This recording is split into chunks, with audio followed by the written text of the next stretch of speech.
very much. All right. Good evening, everybody. Welcome to our Board of Trustees work session tonight, October 20th, 2020.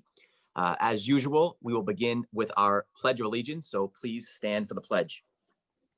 I pledge allegiance to the flag of the United States of America and to the republic for which it stands, one nation, under God, indivisible, with liberty and justice for all. Thank you. So as we get going tonight, we just wanted to inform the public about a few things. First, tonight is a work session versus a public meeting. We wanted to thank Trustee Joe McLaughlin for his suggestion about the work session, as well as the rest of our board for helping with that. And the work session is going to be slightly different in the sense that there's no public comment this evening, but this will allow for some more dialogue and some more workflow among our board, and just give us the opportunity for a bit more discussion.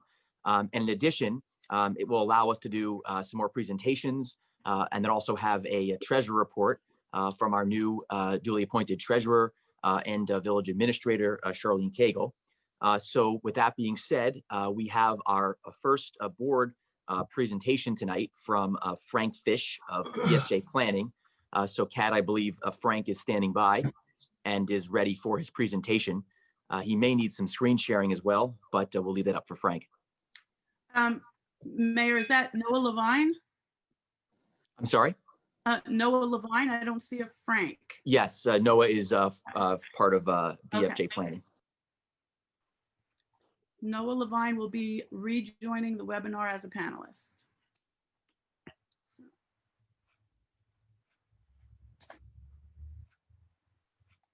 Hello, let me turn my video on. Hello. My name is Noah Levine. I'm from BFJ Planning. Frank Fish should be joining us as well. So I'm not sure, if he was able to sign in or not. I'd love to wait for him to begin. I know that he spoke with you, Jesse, Mayor Warren, and I'm fairly comfortable with our materials, but I'd love to wait for Frank to start. So if you could just hold on 1 minute, if that's okay, we'll get started. Is there something, something we can do in the meantime, or the board can do?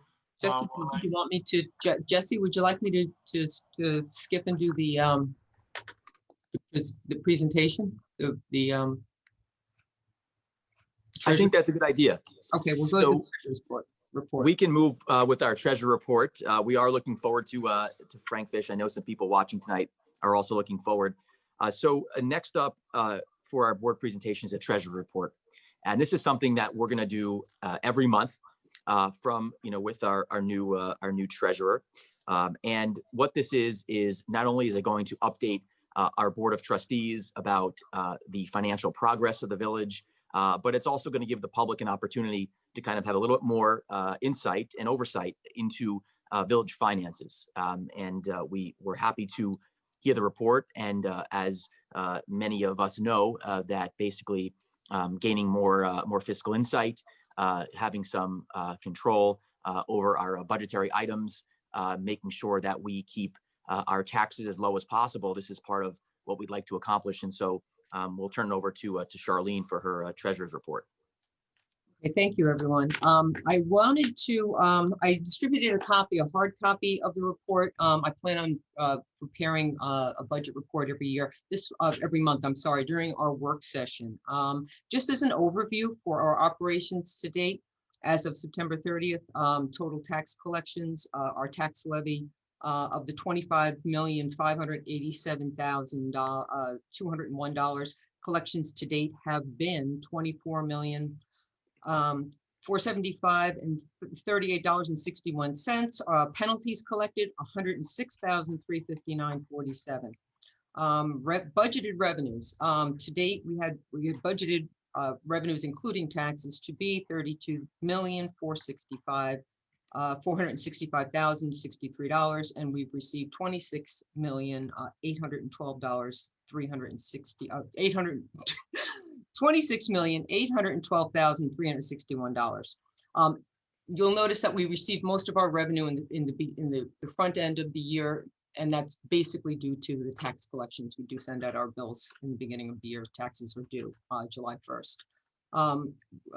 Expenditures, we have 32,465,063 budgeted.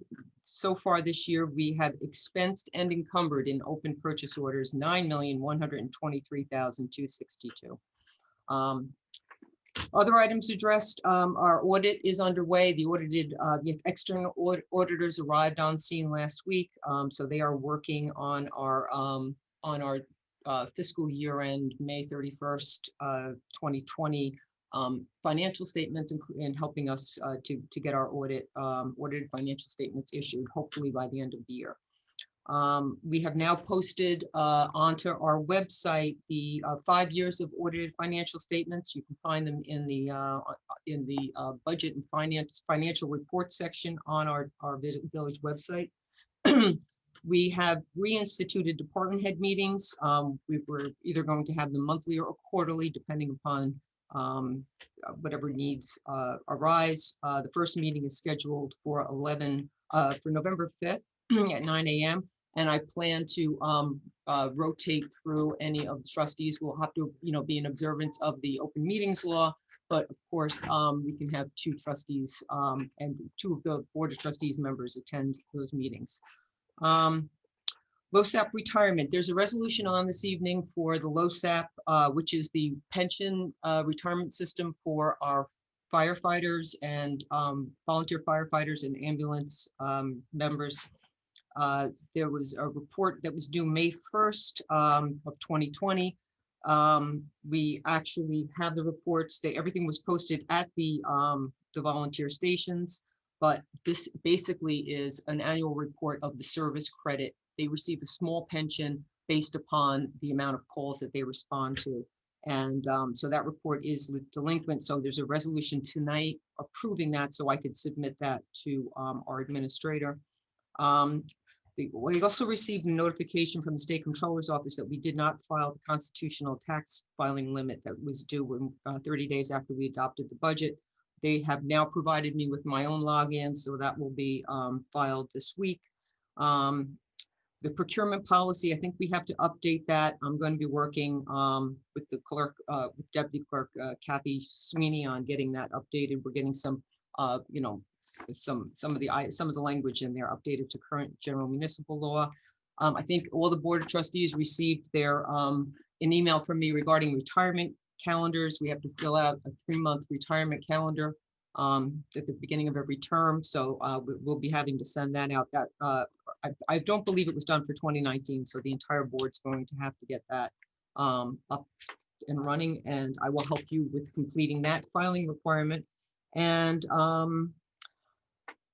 today, which was a late I didn't actually have it included on my written report, but we did receive an invoice today for an invoice this week from the New York State Retirement System for the annual contributions for the employee retirement pension plan and the police retirement pension plan. And we have a bit of a significant shortfall. I did send an email to everybody today. We're about $400,000 short on that. So we're going to, I think what I'm going to plan to do, we do have a small overage in our beach salaries, and that was basically due to COVID. And the pension invoices were a bit of a spike this year in the rates. And that was basically due to COVID as well, because in March, the pension plan, which is administered by the state comptroller, Mr. DiNapoli, is valued as of the end of the fiscal year of the pension, which is March 31st. And we'll all remember what the stock market kind of looked like on March 31st. Unfortunately, that's the time, the point in time in which the pension system is valued, and that was the direct result of the increase in our contribution rate. So what I plan to do is take a real deep dive into the budget, take a look and see, because we have some revenue shortfalls as well, because beach permits and things like that. So I think I'm going to do a year-end projection, a mid-year projection, to see where we may be able to identify some funding sources. and see where we'll be short on some lines and maybe do a mid-year budget. I'm hoping for the November work session to have a report to the board and to also propose a mid-year budget amendment so that we can keep ahead of any budgetary deficiencies we might have. And I think that's it. Thank you very much, Charlene. That was excellent. And that's exactly why, we worked very hard to bring you on board to our team. And we're really appreciative that you're here. So we hope to obviously get all those issues resolved. They, of course, come as a bit of a surprise, but we have no doubt that we'll be able to solve all those issues and make sure that we're fully up to speed. So thank you for your work. And again, we really enjoy having you on the team, and we're very thankful for that. I don't know if any of our board members have any questions, but if anyone does, please feel free to ask. May I? Thank you, Charlene. I appreciate you coming on board and joining this team, and I appreciate that you're finding these mistakes and errors and things that have been overlooked, and we're very happy to have you, and thank you.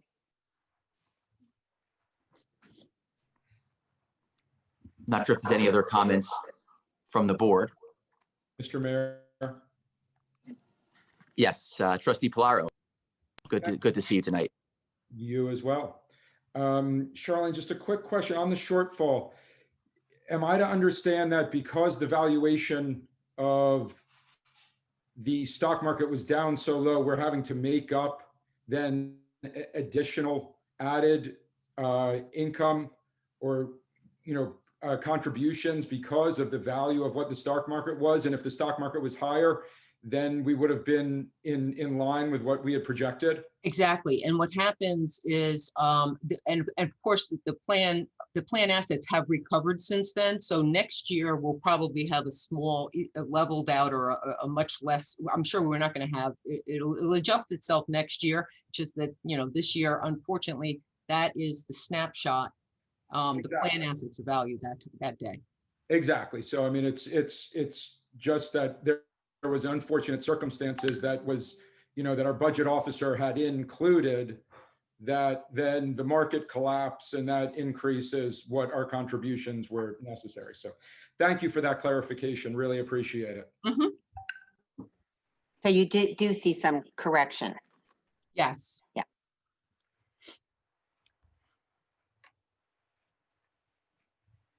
All right, thank you, Noah. How are you doing over there? Have we found Frank, and are we ready to go?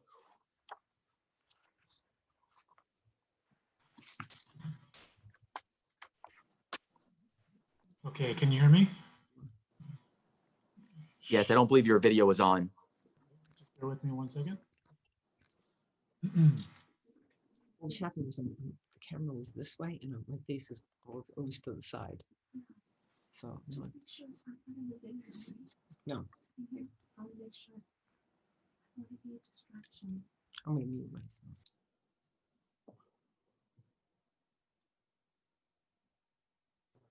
You're on mute. Okay, thank you. Sorry, I should be better at this by now, considering I lead public engagement sessions as part of what I do. But there's always some difficulties with these things. Kat, did you happen to see Frank Fish in the waiting room? Okay, I spoke to him on the phone. I think he was having some difficulties. I can push ahead. I think I know the material fairly well. A lot of this is kind of explaining a bit about what we do, and perhaps we can discuss some potential opportunities to develop a comprehensive plan for the village of Southampton. But first, let me just introduce myself and the firm. I work for BFJ Planning. We're a comprehensive planning firm, a full-service firm located in Manhattan, but now, we're all spread out all over the place. My family, Frank is joining in. But I'll continue until he gets up and running. I was just going to say, my family actually lives in the town of Southampton, so I'm very familiar with the village. I spent all my summers out here growing up. I worked at the Southampton College Day Camp and for the Sag Harbor Express. My family is involved with All for the East End, and they My father was on the board of Southampton College and Conic Broadcasting. So I consider the East End my home, and so it's pleasure meeting with you, and hopefully getting more involved in the civic life. But Frank, you made it. Yep, I did finally through my technical difficulties here. So Just the introductions. yeah, I'm Frank Fish, and I'm a principal of BFJ Planning, one of the founding partners of it, and have worked in the East End sort of since the founding of our firm. Back in the 80s, we worked for East Hampton doing some, just work on their different hamlet areas, and one thing led to the other, and eventually as a firm, we also ended up doing things like your comprehensive plan of the village. So, but that's with that short introduction. Noah, you may want to share your screen. I'm going to share a short presentation. Yeah. So hopefully you can all see my screen. Great. And maybe what I'll do is just introduce the firm, go through some of just, I thought what would be good tonight. The mayor said, just have an informal discussion with you all, and just to introduce you to us, show you a little bit about what we've done, talk about the comprehensive planning process a little bit, and then turn it to you for a question and answer, or just a discussion. Just so you know, Noah and I do have, and I mentioned to the mayor, we've got I just have to leave the meeting at 7. This was a happenstance tonight where I've got a public hearing in a Westchester County community, but I think we'll have plenty of time because we've geared this to be about 10 minutes or so. But just so you know us, our presentation, sorry, not the whole meeting. We're a planning firm of about 16, 17 people.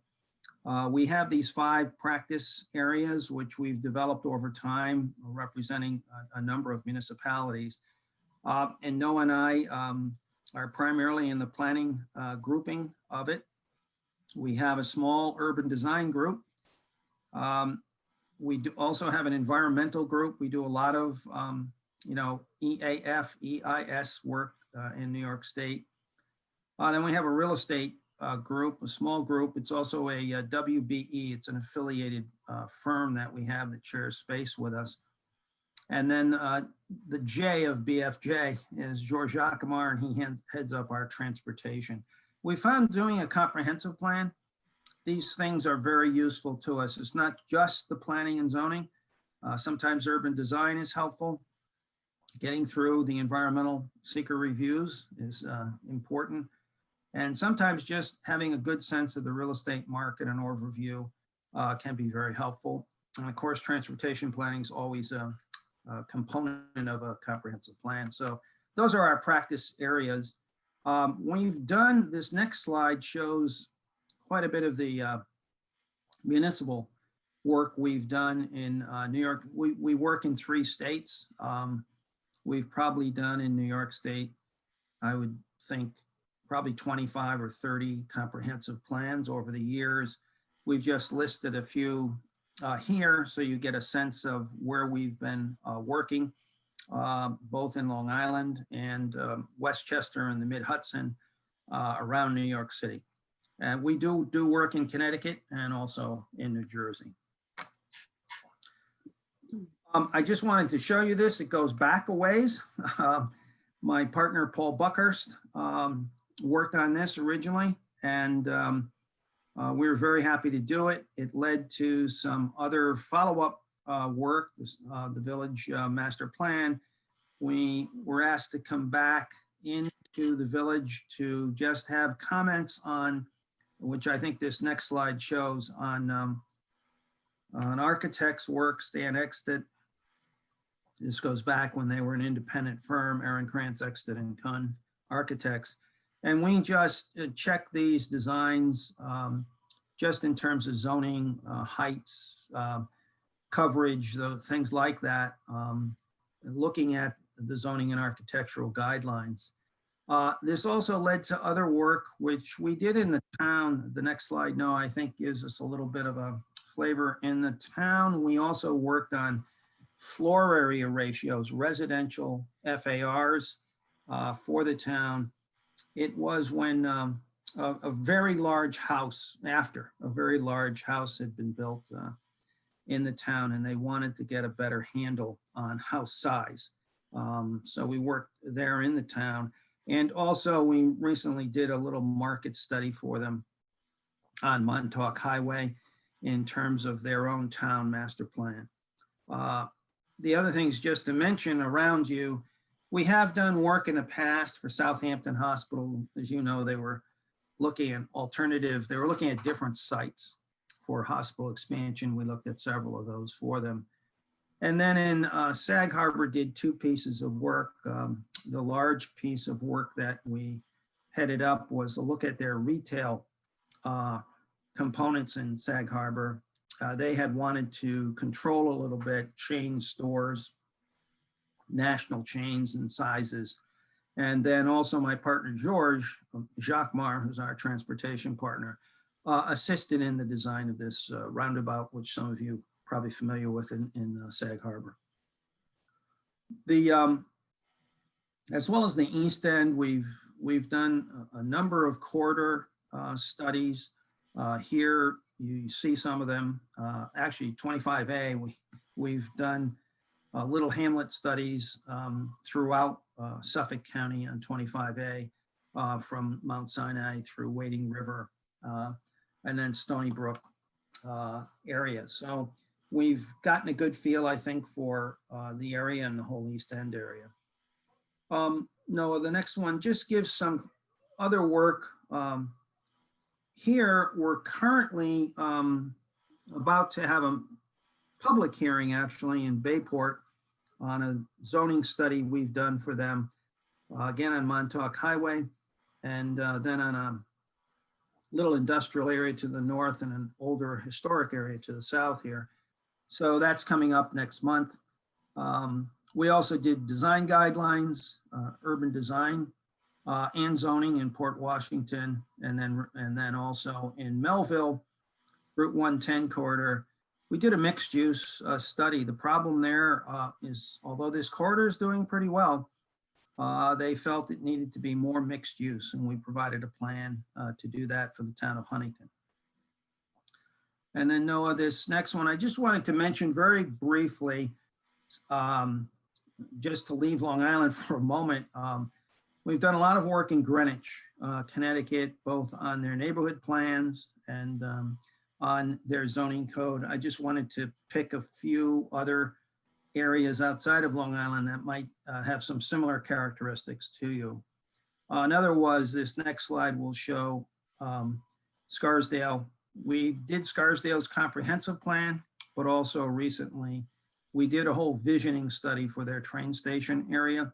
They've long wanted to replace an old parking garage site called the Freightway site. And that came out with a sort of unanimous vote by the trustees, and they're now talking to two developers to go ahead with that site in Scarsdale.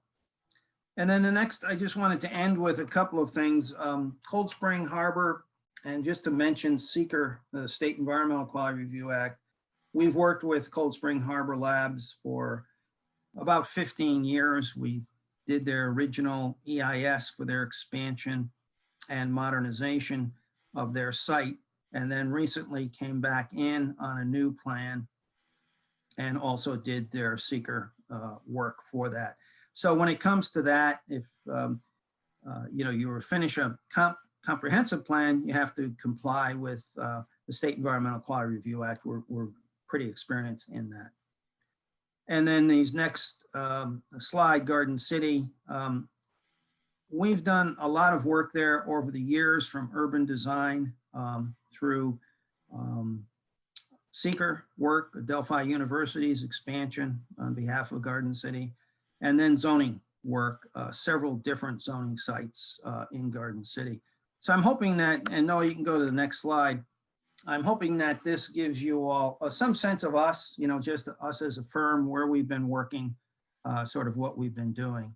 And I'd like to just turn this to Noah about talking about public outreach. Yeah, thank you, Frank. Yeah, I'd like to just start and just talk a little bit about our approach. I think we'll follow up with this in the end, just kind of, we'll mention some best practices and how comprehensive plans are being prepared today, and how we, our approach to comprehensive planning. But one of the things I wanted to mention, is just we want to create plans that are user-friendly and are accessible. So these are documents that won't sit on a shelf. These will be documents that could be used by both the village as action agenda items, as well as by the layperson, just to get a sense of what's going on in their community, how could their community change, and what is the big picture vision for the future. This just shows one of our plans where we've kind of consolidated some of the existing conditions, the demographic analysis, into large takeaways. Rather than have an encyclopedic plan, we wanted to kind of show just major trends and show that visually in a vision that we put together through extensive input with the community. And then those turned into specific goals, objectives, and action items. And so as part of that process, public engagement is a very big part of what we do. We definitely have a passion for public engagement. Usually, typically, pre-COVID, most of our engagement would be in-person meetings. Obviously, we've had to have been a little bit more flexible given the circumstances that we're in. But we've been thinking about online engagement and other ways to reach out to the public even before COVID. We use a tool called Social Pinpoint, which allows us to develop a project page with integrated public surveys and other types of tools to get feedback in new kinds of ways. I'm just going to show two of those tools. One of which is a location-based engagement tool, where basically participants can be instructed to put pins down on locations where they might feel that an area needs improvement, or maybe there's something that you like, or maybe there's an opportunity for a new park. Whatever it happens to be, we can set up a tool where it's very easy for people to provide specific guidance. And we can even use that tool to test recommendations once developed. So if we have an idea for, let's just say, a particular zoning change, we could use this tool to get feedback from the community. And it's a little bit more engaging and fun than your typical survey. The other thing that we use sometimes is called an ideas wall. It's basically a brainstorming session where people can post ideas, and then other people can respond to those ideas. We found in Ossining up in the Hudson Valley, it's been really helpful to just kind of brainstorm new ideas. And obviously that would be fully moderated. We can moderate the discussion and make sure that the conversation remains constructive. The idea is to foster more ways to collaboration. We feel this can be particularly helpful given a lot of residents in the village might be seasonal. So it might be a way, through this virtual engagement to capture both people that live in the village full time and maybe those that are out of town. Frank, do you want me to mention some of these ideas? I think I'll just conclude then on just some issues that we're running into now and in many communities we're working in, and we thought might be something to mention to you just in concluding this presentation. We're finding that in trends in some trends in areas that natural resource assets are very, very important. And we think that's true, obviously, in the village. But on the other hand, you're facing development pressures. I think maximizing out zoning envelopes has been an issue that I've been aware of in the past, both in the town and the village. I think reinforcing your business district, not necessarily expanding anything, just reinforcing it, keeping it up, addressing the retail environment and seasonality. your infrastructure needs, water, sewer, facility and capacity, and then housing needs. Needs of your residents, may want to age in place, may want to stay in the village. So there's a number of these issues that you can address in a comprehensive plan, and we feel that there are probably issues that we might want to discuss later, or you might have other issues to bring up. And then also we thought we'd just end with these kind of slides that what we're finding are some trends in recent comprehensive planning efforts, particularly in the last decade, I would say, that on the top left there, Noah's, wanted Noah to spend some time on public engagement. A lot of plans, back in the days of where the federal government was subsidizing plans, which are long gone, there wasn't as much emphasis on public engagement, and we're finding it's critically important in developing a plan. And also making that plan accessible and engaging. It used to, and people have changed how they read, how they approach things. Some people just skim through something. So a plan that has highlights in it that can be easily read in terms of graphics and chapter headings and key points. Many people read on that basis. Others, particularly if you have a committee doing this, or obviously all the trustees, read it very carefully. So the plan has to be done so it can be engaging and accessible, as well as having, real substance to it.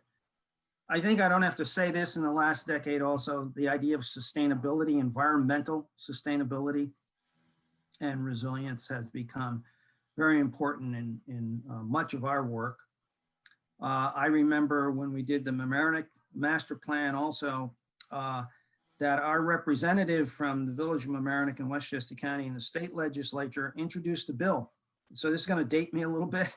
And that bill was called Complete Streets. And she was very proud of it. And it's now on the books in New York State, suggesting to municipalities, particularly in comprehensive plans, that you take a look at not only the roadways, which are critically important, but also pedestrian, bikes, and bikeways. So Complete Streets has become sort of more of an emphasis in planning today. And then what we like to do in our plans is bring in market trends to have a sense of realistic recommendations that can be implemented. If they're not, if they don't have a real estate economic basis to them, or they can't be funded in some way through the capital budget, they're usually recommendations that are more difficult to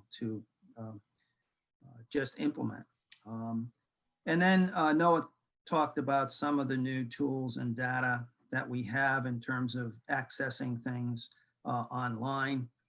And finally, just what we like to do, and we found it very helpful now, is to end plans with what we call an action agenda, so that once the plan's done, we hope it won't end up on a shelf, but that you go through it every year to say, okay, here were our short-term, medium-term, here was our action agenda. And then finally, we found it's hard sometimes to make the State Environmental Quality Review Act meaningful and workable. But we've found ways to do that, and we think to make seeker work rather than bog down with it is something that I think is important in New York State. So we just wanted to end with these as some trends in planning that we've thought, and just give you a small view of our firm. We're not huge. We are based in a nice old building. It used to be a department store in what was Ladies Mile and is now the Flatiron District in New York. And we work a lot in Long Island and Westchester County. So with that, I turn it to you, Mayor, or back to you for discussion, Jesse, I guess. Thank you very much, Frank. That was a great presentation, a good way to get us started. And, seeing this as a work session, it'd be great to get some discussion among our Board of Trustees. So wanted to open this up to our group here. If there's any board members who have any comments, questions, feel free, ask away. I certainly have a few, but it's also a great time to use this work session as an opportunity to speak amongst us as well. It's a great opportunity to have Frank here to also help answer some of our questions. So if there's any board members, feel free to ask away. Mr. Mayor, I have a few questions, if I may. Thank you, Frank. Thank you, Noah, for your hard work and your presentation. You mentioned that you did our plan from 20 years ago. I was wondering, you mentioned several times that these plans tend to be put on a shelf and ignored, and unfortunately that may have happened to some degree with us. I'm wondering how much, if any, of the 20-year-old plan that you did 20 years ago would be amenable to today, if any.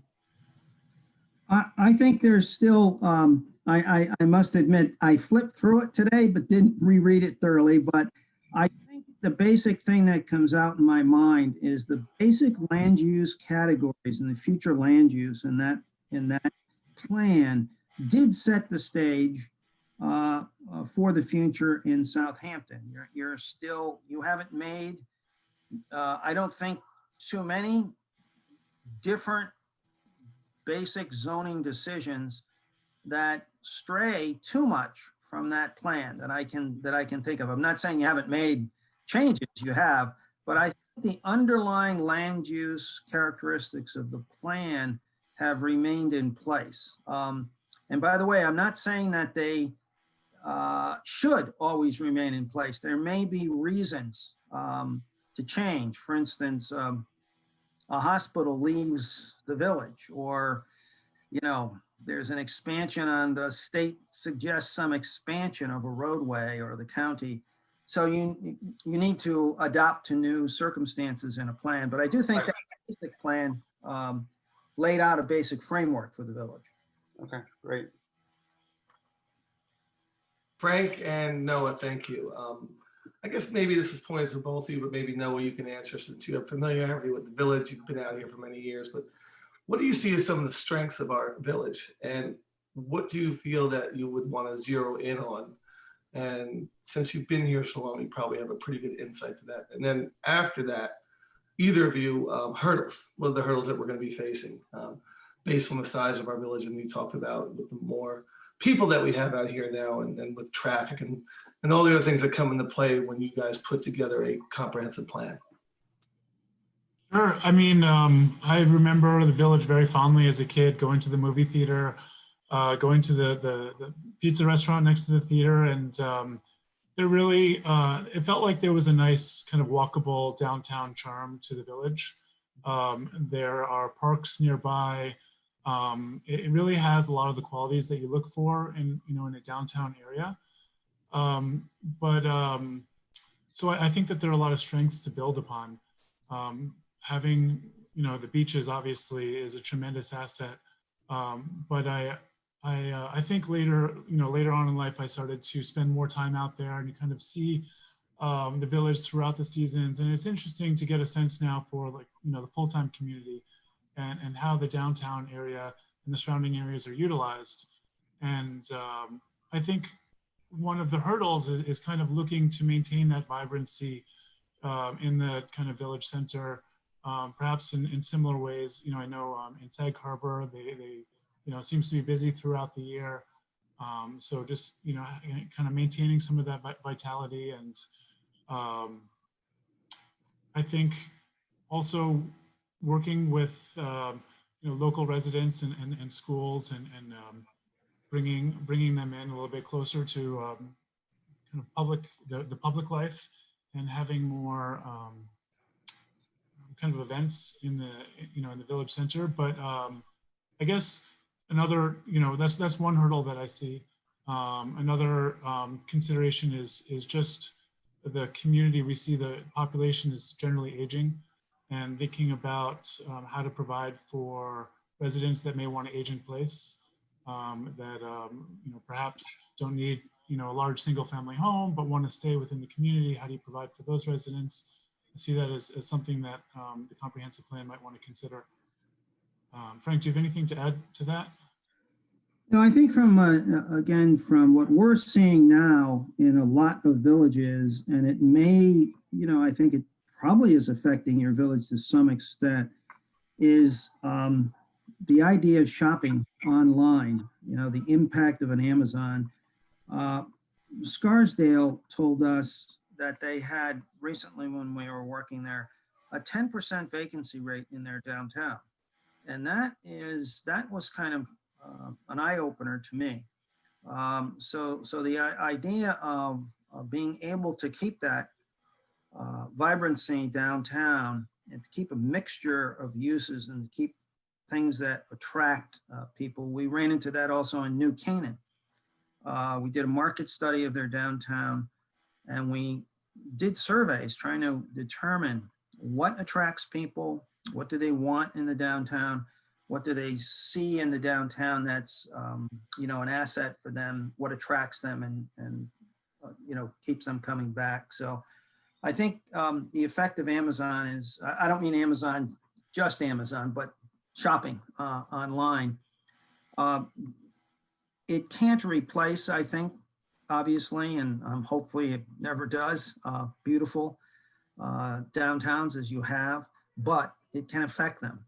So that needs to be looked at, I think, in planning today. Even in, a place like yourself. I was recently in Sag Harbor about 2 weweeks ago, and they had a vibrancy to it during the week, which I was impressed with. So I think that's another issue that is not just limited to the East End. It's limited to smaller villages all over America really now. And I think that's something to look at in a comprehensive plan. Trustee Parrish, if I might just add one thing. I think the obvious kind of question about what's going to happen after COVID or during COVID, I think it's difficult for us to really, we don't have a crystal ball. We can't say exactly what's going to happen, but we've obviously seen a lot of people moving out to the East End and spending more time out there. I haven't looked at enrollment rates, but I'm sure they've gone up. It could be a good time to do a public outreach effort to really capture the community, considering you really have a captive audience.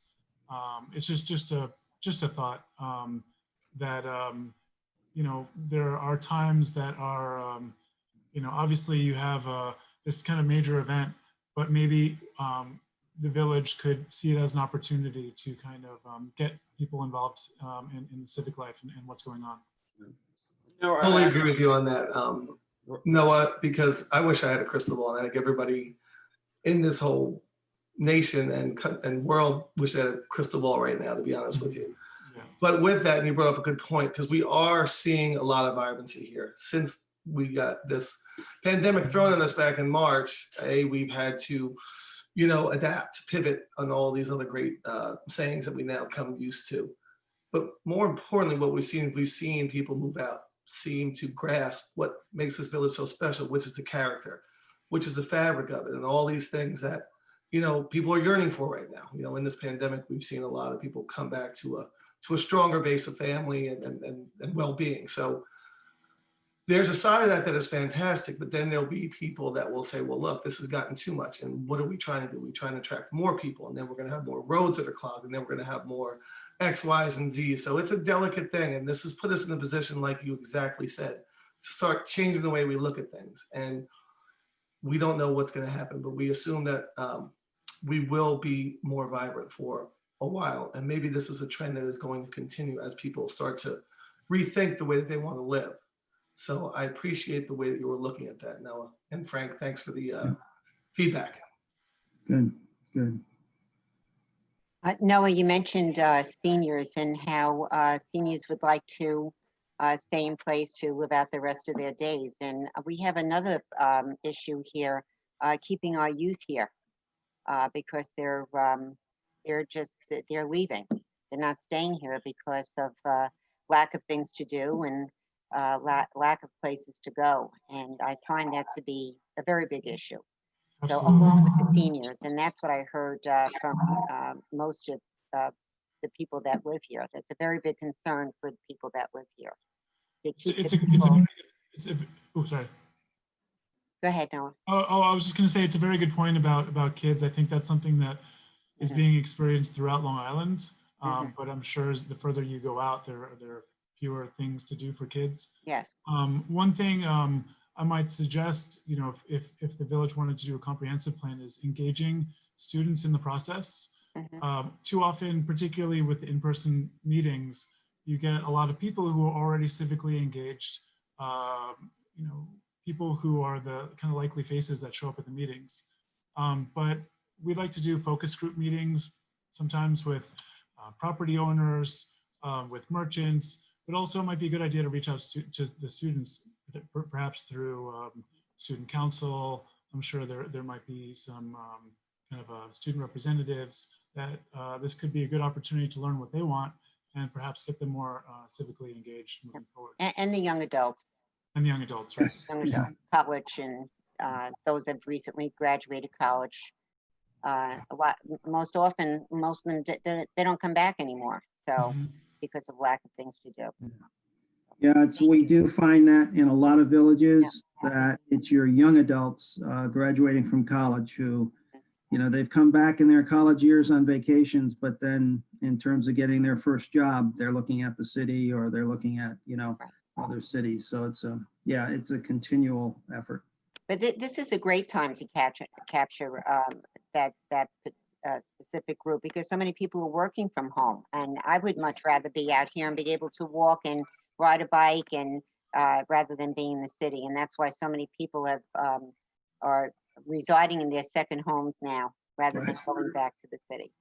So, thank you.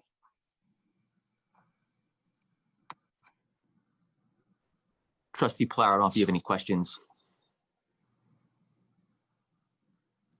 I'm still listening, Mr. Mayor, so go ahead if you want to, and then you can come back to me.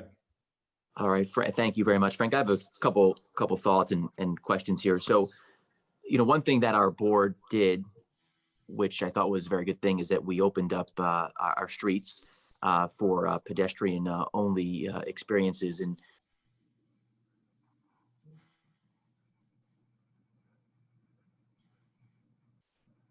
Mayor, sorry, I think you're on mute. You're muted. You're muted. okay.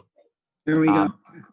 My question is, we've done things such as open up our streets to pedestrians, but what trends are you seeing right now that you think might benefit us, when we're planning for the future? Well, that opening up for pedestrians is one thing we've seen a lot of in terms of outdoor dining in COVID, in the COVID period. I think getting or maintaining a sort of balance with a very good pedestrian system, bicycle system, but also very important, I think, is the road system and parking. Almost all of our shopper surveys indicate the idea that residents being able to park, having available parking is important to them. And we've just found that in another plan that we're doing now. So it's a mixture of things, balancing pedestrian, amenities, bikes, and I would say access parking to your municipal center, to the shopping area.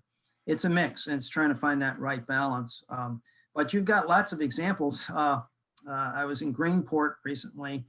They had one of their blocks closed and sort of put for pedestrians, but what was the genesis behind that, of course, is COVID-19 and the restaurants being able to have outdoor dining and seem to be working fairly well. We're seeing it in some Westchester communities. Rye, New York closed Purchase Street, which is their major shopping street downtown. But also the way you close it or the way you create those amenities is very important. Rye didn't just close the street. They closed select parts of it.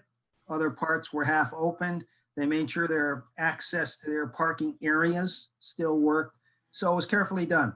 And I think it's sort of one size doesn't fit all. So it's got to be geared to your center, I think. Certainly. And then if I could just add to that, I think the key word that I'm hearing is flexibility. Having flexibility in your streetscape, potentially having roads that could be converted when needed for a public space, simply with bollards, and maybe you do some kind of treatment along the road so that, it's clear that it's a separate space. And then also flexibility, allowing for storefronts to have storefronts that can expand into the streetscape. And maybe there are some zoning regulations or building regulations that might apply to that, so that purveyors, it's easier for them to deal with a crisis, or it might provide additional opportunities for them to expand their business, and not just think about kind of solely their their indoor space as their store. So that's just what we've been seeing in other places. Thank you. And the other question I have, and I'll try to keep it brief because we probably would like to get to the resolutions, but Trustee Arresta brought up that not only do our seniors have nowhere to go, you mentioned staying in place, but also millennials, Gen Z, there's nowhere to go. I mean, I'm the mayor of the village, and I have nowhere to go, literally and figuratively.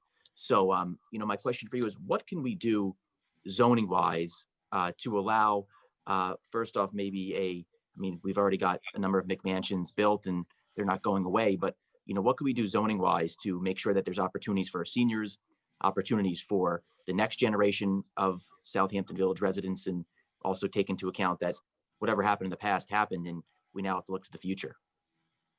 Well, I think there's several things you could do. I would say trying though within to keep the sort of scale of things that you have, and I would still do it within the context of maintaining. You're a beautiful village.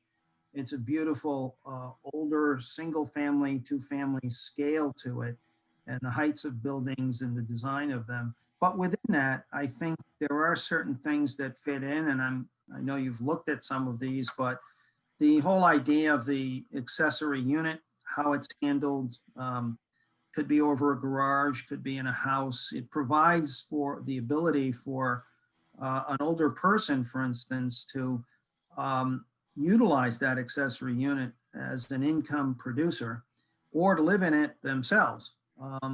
So that there's different ways to do that, and at the same time do it within the scale that you have. I'm not suggesting, building huge accessory units, but within the context that you have, looking at those. It's one way to help people who want to stay in Southampton. But I think in terms of youth, younger people, as you said, Mayor, the millennials, you do need some, and you've got some, but, and again, within the scale of the village, which is maybe 2 or 3 stories, but some multifamily units that fit in architecturally, and that can go more in a central area, such as your downtown. They have to be carefully done, but there's some beautiful towns. I'm just thinking of a couple of New England towns. One is Guilford, Connecticut.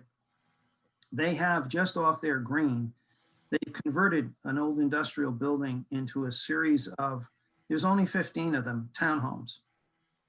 Just wonderfully done. It's a very nice renovation. And of course, it kept the scale of the place, but they're very attractive units to young people. So there are things like that that I think you can look at. And of course, the other thing is the very retail restaurant sort of mix that you have downtown, to maintain that, because the arts, restaurants, culture, those are things that are going to attract people to stay, and also attract different age groups. Yeah, we did a survey in Croton-on-Hudson, up on the Hudson River, that kind of asked the same question you just asked. We were looking in a business district, and we wanted to get a sense for what the community wanted. And we heard that active recreation uses, or gyms, grocery stores, but I think the public outreach process was helpful to kind of give us feedback that we can put into the plan to see, what specific uses do people want, and maybe where it does that not fit within the zoning, or where might there be opportunities for those things? You know, is it, and if there, you know, if those, let's just say a recreation facility, would that be, you know, could that be located in the downtown or somewhere else, and where might that be appropriate? So that's something that we could look at in a comprehensive plan. No, I have a few quick points as well. So you keep mentioning vibrancy. I think we're all on the same page here with that. You spent some time here in the village over the years. One of the really black marks, if you will, on our village is the north side of Newton Street, where you have the old post office, the old bank. We have some vacant buildings on Windmill Lane. You know, most notably the old apartment house. Now, my question is, from your opinion, what do you think we could emphasize to put in those locations? I'll just give you one example. When the village, when Cyrill's came into Hampton Road, that one store, and Mark can attest to this being a store on that street, it really brought back Hampton Road as a walkable destination because of Cyrill's. Now, in your opinion, what do you think the village could emphasize putting on Nugent Street or Windmill Lane to bring back the foot traffic to those areas? And the intersection that you're talking about, is that, yeah. Noah, if I could, I'm going to just leave you to answer these remaining questions. Very sorry, as I mentioned, I've got a public hearing at 7 o'clock, so in about 1 minute. And Noah, I think you can stay a little bit longer. Yeah. Thanks, Frank. Nice to meet all of you. And Thank you, Frank. thank you very much. Thank you, Frank. Okay, Thank you. Thank you, Frank. right. Trustee McLaughlin, I'm just trying to understand the area. Are you talking about kind of at like Hampton Road and Main Street?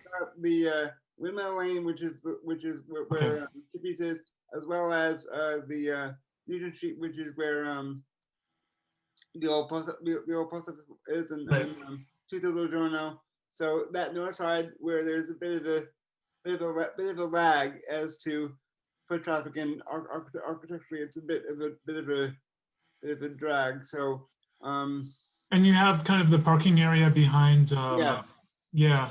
CVS. Yeah, I guess, you know, parking, you know, how to address parking is always an issue with, particularly in downtown areas. Certainly we could outline best practices.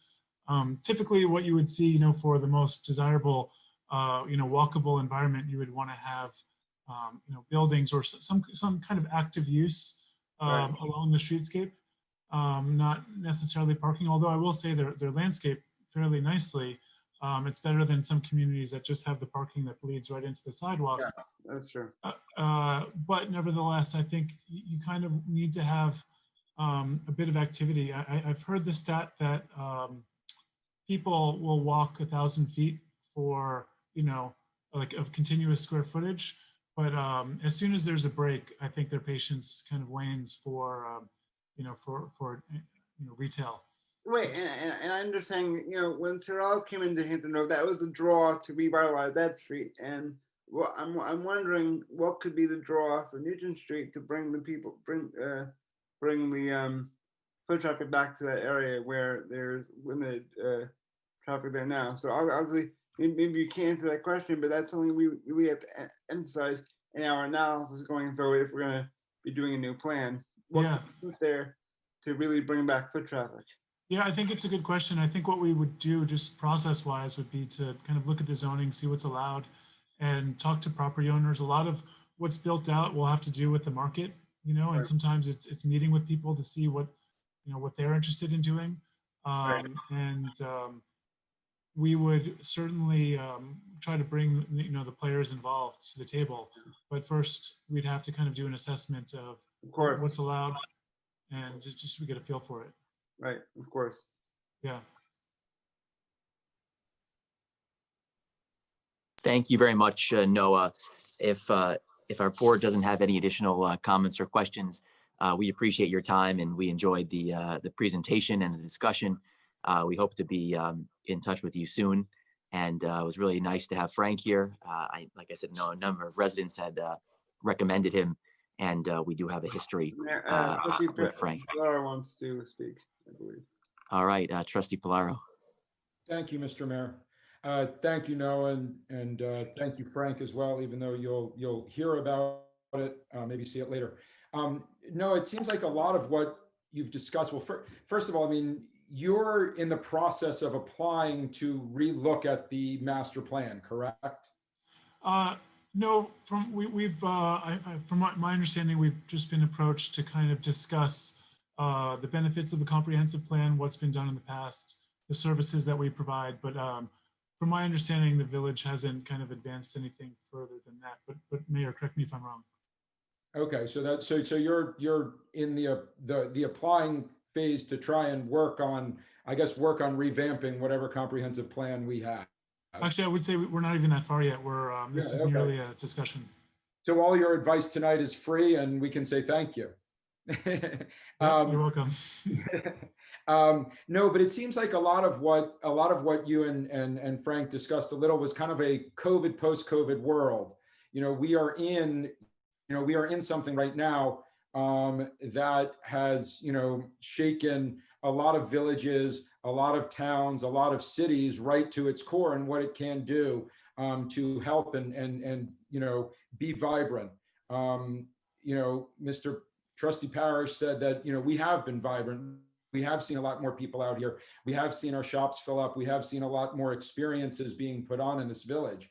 So really what we need to look at and stuff is how we come out of this post-COVID world, and how can we keep that kind of going forward. Trustee talked about a lot of the second homeowners and how, we want to have their say and hear what they have to say about it.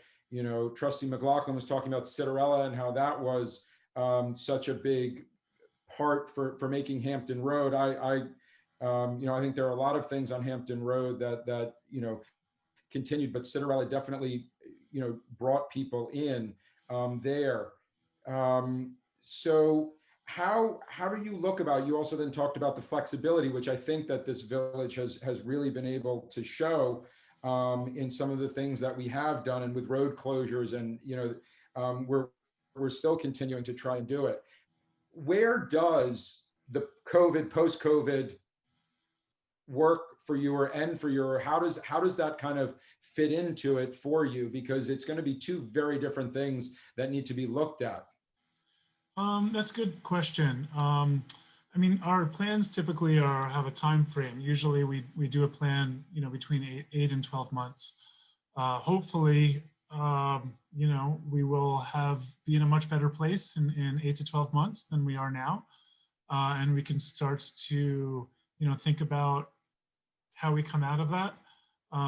But I think planning for flexibility, we are thinking about a 10-year time frame.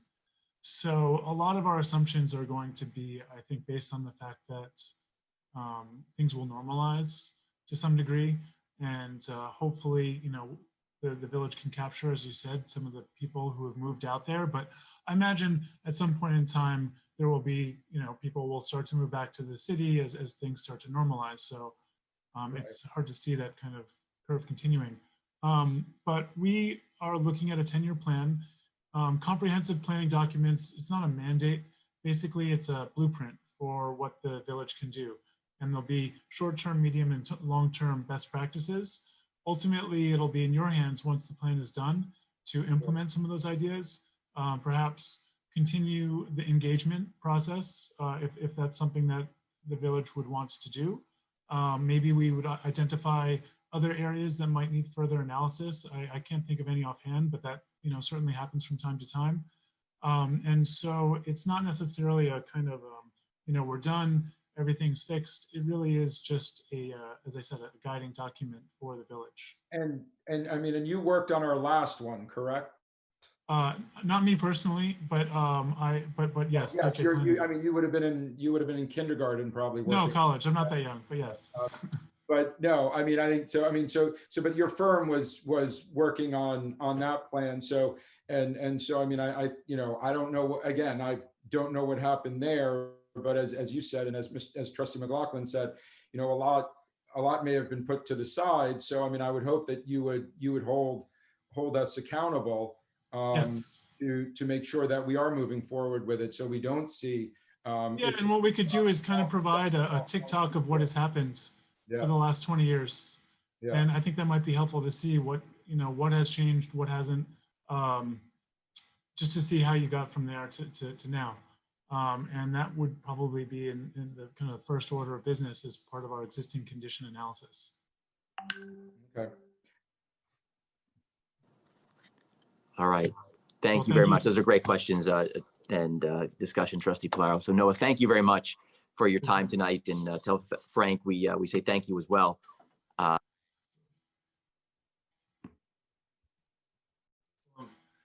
Thank you. Thank you for your time. All right. Thanks again, Noah. So the next part of our meeting tonight is the public hearing. That's a local law to amend section 110-43, Schedule L, stopping, standing, and parking restrictions on Chapter 110 of the Village Code to regulate parking at the Railroad Plaza. We'll let our village attorney, Brian Egan, explain this to us, and then we can open up the public hearing. Thank you, Mayor. Good evening, members of the Board of Trustees. This is kind of a legacy public hearing. The process, as the mayor outlined, work sessions is going to be that the second meeting of the month is going to be a work session for us to be able to have these kind of more extended presentations and resolutions that need worked on by the board, and then have the first meeting of the month where all of our public hearings are going to be noticed and used. This is a legacy public hearing that was originally proposed before the election or just near the end, and now it's just on for tonight. But in the future, all these public hearings are going to be on the first meeting of the month. This is a request, and again, to Kat, if there's anyone who wants to speak on this public hearing, only on this topic of public hearing, they can raise their hand and be elevated to speak at the conclusion after the Board of Trustees comments. Thank you. So this is a request that Trustee Parrish had through Superintendent Gillespie on parking issues that they've had on Railroad Plaza. And the proposal is to implement parking restrictions on from a point on Maple Street to a point 185 feet west of Maple Street to eliminate any 24-hour parking concerns, limit those to 18-hour parking. And then on that same point 185 feet west of Maple Street to North Main Street, change that to 2-hour parking. And again, this is only in the Railroad Plaza South area. And this is a proposed amendment to section 110-43.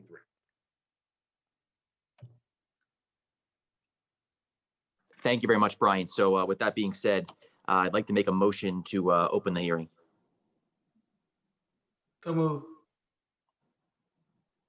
there a second? Second. All in favor? Aye. Aye. Aye. All right. So I guess we'd like to know if there's any comments from the board. Yeah, I guess I'll jump on it since I was got a lot of resident contact about this, especially this summer. I know this started right after the, excuse me, but trying to get my thoughts in place. After we did some work over by the Our Lady of the Hampton School, we had some new drainage, and that was part of the, drainage that we were doing for the village to stop some of the stormwater runoff. We ended up gaining some spaces that started at where the rent-a-car building is, heading down to North Main. What we soon learned is that the rental car agency there decided to use that as parking grounds. So we had put up an 18 and a 2 due to the fact that being that at the school, we didn't want to have people parking in the area for safety of the school if that was something that the board had come up with. So what we saw, especially this summer, was a lot of the rental cars being parked there 24/7. And it was brought to my attention quite a few times. I then was able to reach out to PD. PD went and, did some conversations with the rental car company, and it was brought to my attention again, as well as some other members of the board. So finally, when Gary and I started to think about this, as well as reaching out to the board, that we need to really come up with a better plan and get this on the books so it's enforceable now. That's really the backstory behind it. And I'm glad that this is being brought up because we do need that parking. It is important for residents, for people coming to and from trains, as well as for people coming to the schools. So that's where the backstory of that is. Thank you very much, Trustee Parrish. You and Gary and our team did a good job on this one. I don't particularly have any comments here. It was very well explained, but just wondering if any board members have any comments or suggestions on this one. And then the other thing is, I think it's probably best to keep this open to allow for a little bit more public participation, and then maybe at the next regularly scheduled meeting we can vote on it. But open to any comments from the board. If there are no comments, I'd like to make a motion to adjourn, and we can reach out to some community members. Might be good to reach out to Sister Kathy at Our Lady of the Hamptons, and we can take it from there. So with that being said, I'd like to make a motion to adjourn the public hearing to our next board meeting. Don't have the exact date. I don't know if anyone has that, but we can add that to the minutes. November 12th. No, on November 12th. Thank you, Charlene. Is there a second? Second. All in favor? Aye. Aye. Next on our agenda is the discussion items. The only discussion item we have is the trustee liaison to the town of Southampton, and we'll let Trustee McLaughlin explain this. And thank you for adding this to the agenda. So I brought this forward. I believe that's probably all of you previously this meeting. My concern is mainly that we have no person being whether it be a trustee or mayor, to be the point person to talk with the town on issues of projects as of the town, i.e. the pool or the proposed pool on McGee Street, or the housing being proposed behind the Full Gospel Church. In addition to, if we can have someone be the liaison for have some more CPF money and water quality issues. These are issues that I think one of us should be engaged upon. So I'm open to anyone who wants to do it, or two of us can do it, or we can rotate. I think all of us should have some kind of say in this. So I'm opening up for discussion amongst all of us. Joe, I think it's a great idea. I think that it is something you spoke to me about this past week, and I totally was supportive of it.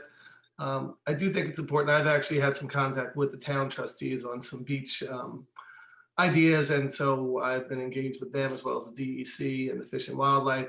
And I think it's important that each one of our board members has the chance to connect with whether it be the town board, the town trustees, because each one of us does have their strengths, and I think it's best to utilize those strengths for each of those items that you're talking about, whether it be the pool, CPF money, and all the other things we have coming down the line. So totally supportive, and we can work these things out amongst ourselves. But if you want to jump on it right away, I have no problem with that.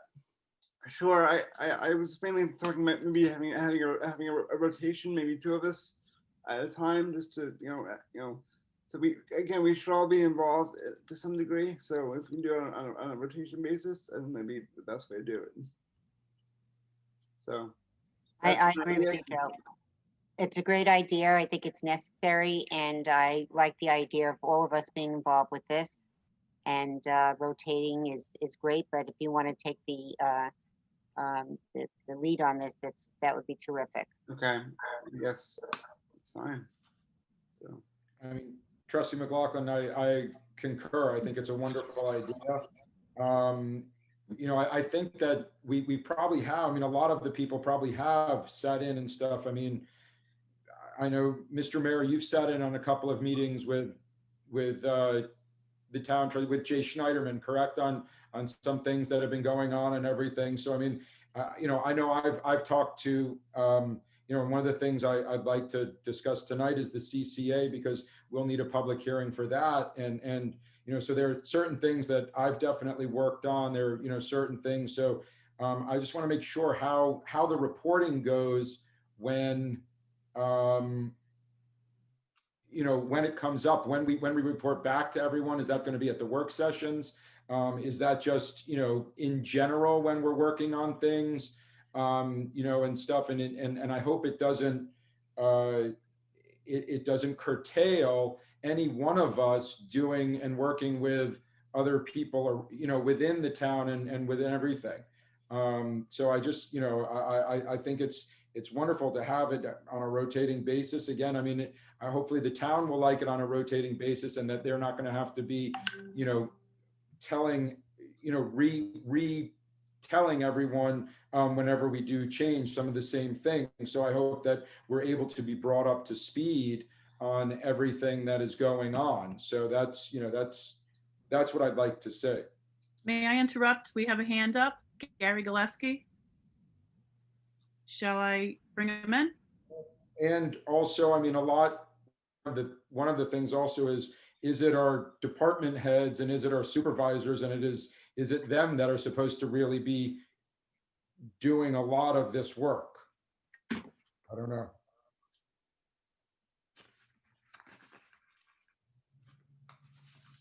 All right, I would just say that I also concur. I think it's a great idea, and you know, Joe, if that's something that you'd be open to doing, it'd be great to have you, you know, keep us up to date on everything going on in the town. I mean, I try to, you know, look at board minutes and that sort, but we'd love to have you and any other member of our team. I know that Gary was raising his hand. So Just one quick point, Mayor, if I may. I think the most efficient way to go about this, I think, would be to have one of us, maybe me, or, you know, again, on a rotating basis, to have, maybe if the town needs to talk with us, have them contact Charlene, and then Charlene can talk to whoever's liaison at that point, and then that person can take the ball and run with whatever the issue is. So right now it's the pool. So, you know, I mean, once we find out from the town what the plan is with the property on McGee Street, we can then engage properly. So that's kind of where I'm coming with that. So I'll let Gary speak when if he wants.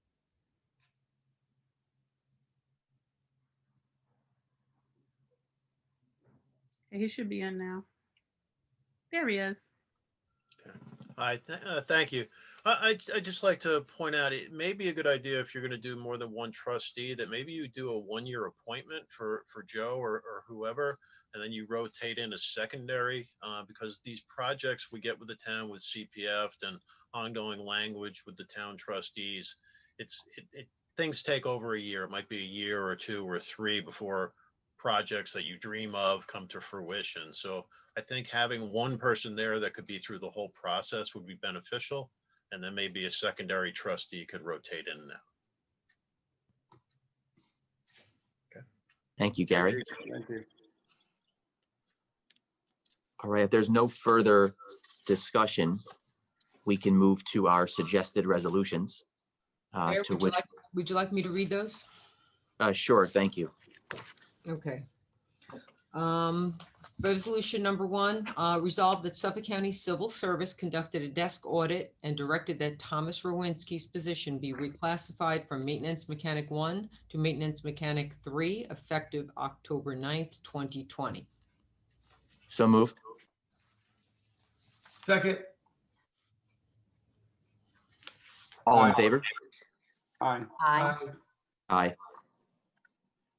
Resolution number 2, the resolution approved on June 11th, 2020 regarding the pay rate for lifeguard Jordan Nichols.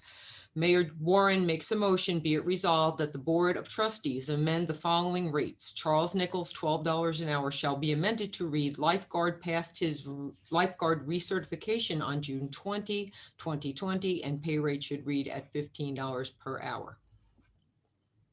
I make that motion. Second. All in favor? Aye. Aye. Okay. Resolution number 3, change order for security improvements for the village ambulance barn was approved at the November 2019 Board of Trustees meeting in the amount of $10,625.74 to be paid by capital reserve funds. So moved. Second, Go ahead. Yeah. Okay, all in favor? Aye. Aye. Aye. aye. Resolved that Miranda Weber be hired commencing November 9th, 2020 as assistant to the mayor at an annual salary of $50,000. So moved. Second, Quick discussion, Mayor, please. Sure. I was able to connect with Miranda today and had a nice conversation with her. And I just wanted to think that it would be great, Mayor Warren, that you maybe tell the taxpayer about Miranda and her coming in and some of the things that you're looking forward to. Again, I did have a nice conversation with her, and I think it would be great to have the public hear from your point of view, what your, why you chose her. Well, as you know, every mayor before me has had an assistant, and it would also be nice to have an assistant. Of course, there's a lot to do. We just heard from Frank Fish about potentially what we may need to do to our master plan or downtown. We obviously just had a discussion regarding what we need from the town, money from CPF, projects that we have on the horizon, just being up to speed and up to date with what the town is doing, and really having a liaison there and really being able to connect with them as well. We want to expand the use of our website. Maybe even we've discussed in the past, having a Facebook page, but being able to communicate with our residents is really critical. So having someone to help in that department would be exactly what we need. There's a lot of residents. There's a lot of residents obviously here who are living full time, and being able to connect with those residents is really important. And so ultimately, having an assistant would be a big help. And she comes in, obviously is not asking as much as in the past. So having an assistant come in, would be very important. We have a great team, and be nice to add an additional person who comes in to help. So I think those are all the reasons, why we, might need an assistant. Miranda attended, Colby College. She studied government and sociology. She's got a various work experience and internships. Had obviously, some other interests, and ultimately would be a good addition, in my opinion, to our team, and would be a much needed help to me as well. And everyone knows that I'm working 60, 70, sometimes 80 hours a week at the job. And being able to have someone help out, especially now during the time of COVID, where we can continue to want to get information to our residents. I think that would be great. I think she's got some good experience using technology, and I think she could help us in that department as well. And just again, think that should be a great addition. Mr. Mayor, I too reached out to Ms. Webb today, and she seems very capable, and I want to welcome her. I'm hoping that in addition to myself and Trustee Parrish, Trustee Pilar and Trustee Rest also reach out there, because she's a bright woman, and I hope that she is able to assist us in our goals, and I think she will. So I'm glad that we were able to have that conversation. So thank you. Yeah, Mr. Mayor, I think it's great. I'm always in favor of you having, an assistant. I've always been in favor of you having an assistant. I think she comes in at the same rate as the last assistant who was hired. So that seems to fall in line. It's a lot less than one that we were looking at. I'm hoping she will be back. I think on her resume she was in Germany, and then also living in Brooklyn. So I'm hoping that she will, be able to come out and find a place. I gather she's coming to West Hampton, so she'll have a little bit of a commute. But looking forward to meeting her in person. And then just the real question I guess I have is when she addressed her letter to you, she also addressed it to Mr. Dane Neller. I don't know if you want to take that. What is your question? Why she would have addressed the letter of expressing interest in the job to you and Mr. Dane Neller. Happy to answer that. A few things. As you know, and I know you know, Dane is a gentleman who's been on our Budget and Finance Committee, who's been helping me, helping the village, volunteering his time. And as we said at the very beginning, for me 15 months ago, that we wanted to engage our community and invite members of our community, especially the talented members of our community. We have quite a few who would like to help the village. And so the fact that we have someone who's volunteering his time to help the village, that is why he's there. But I will say that, this is a work session tonight. It's also an opportunity for us as a board to come together. And so, I certainly hope, and I say this just to really help bring us together. I hope this is not a gesture to try to divide us or try to add something that might be a non-issue. I appreciate the question, but we welcome everybody who'd like to help the village. So I think that's great that she would address it. But I hope we really want to work together as a team here. And I hope that we can really focus on the important issues at hand versus try to drive a wedge into what we're trying to do here. I don't think that's what you were trying to do, but just would like to maybe stay focused on the meeting and really do what we're here to do. So I hope that helps. Mr. Mayor, I'm very focused on the meeting. I'm very focused on what we need to do. And I'm not asking the question to try and drive a wedge. I'm just focused on trying to understand, because I think there are a lot of people, and especially the public and the residents who want to know that if they know someone, that maybe they'll send a letter to them and to you. And I just want to make sure, again, that there is a process that we have for looking at and seeking out qualified individuals to have in the village working for us. That's all. And I mean, I again, her resume, I mean, what are their qualifications and municipal, again, I'm all for your assistant, but are there qualifications and experience in municipal government that will help and bring along this person, or is the learning curve going to be very great for her? I guess I can only turn that to you. Of course, if you don't think that she has the qualifications to be the mayor's assistant, that's obviously the vote that you're entitled to.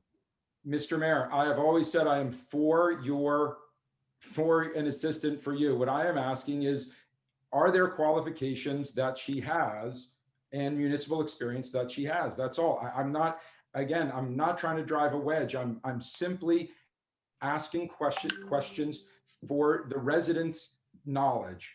That is all. We can put her resume on the village website for everyone to see. I just really don't know how to answer that question for you. There are obviously experiences that I think would be helpful. I have tried to hire other assistants in the past.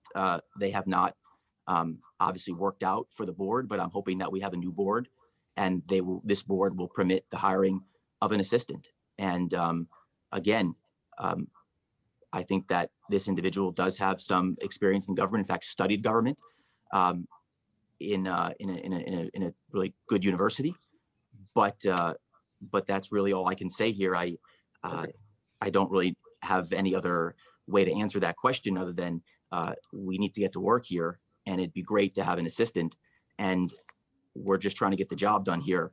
And I'm hoping that the days of not ratifying appointments are over.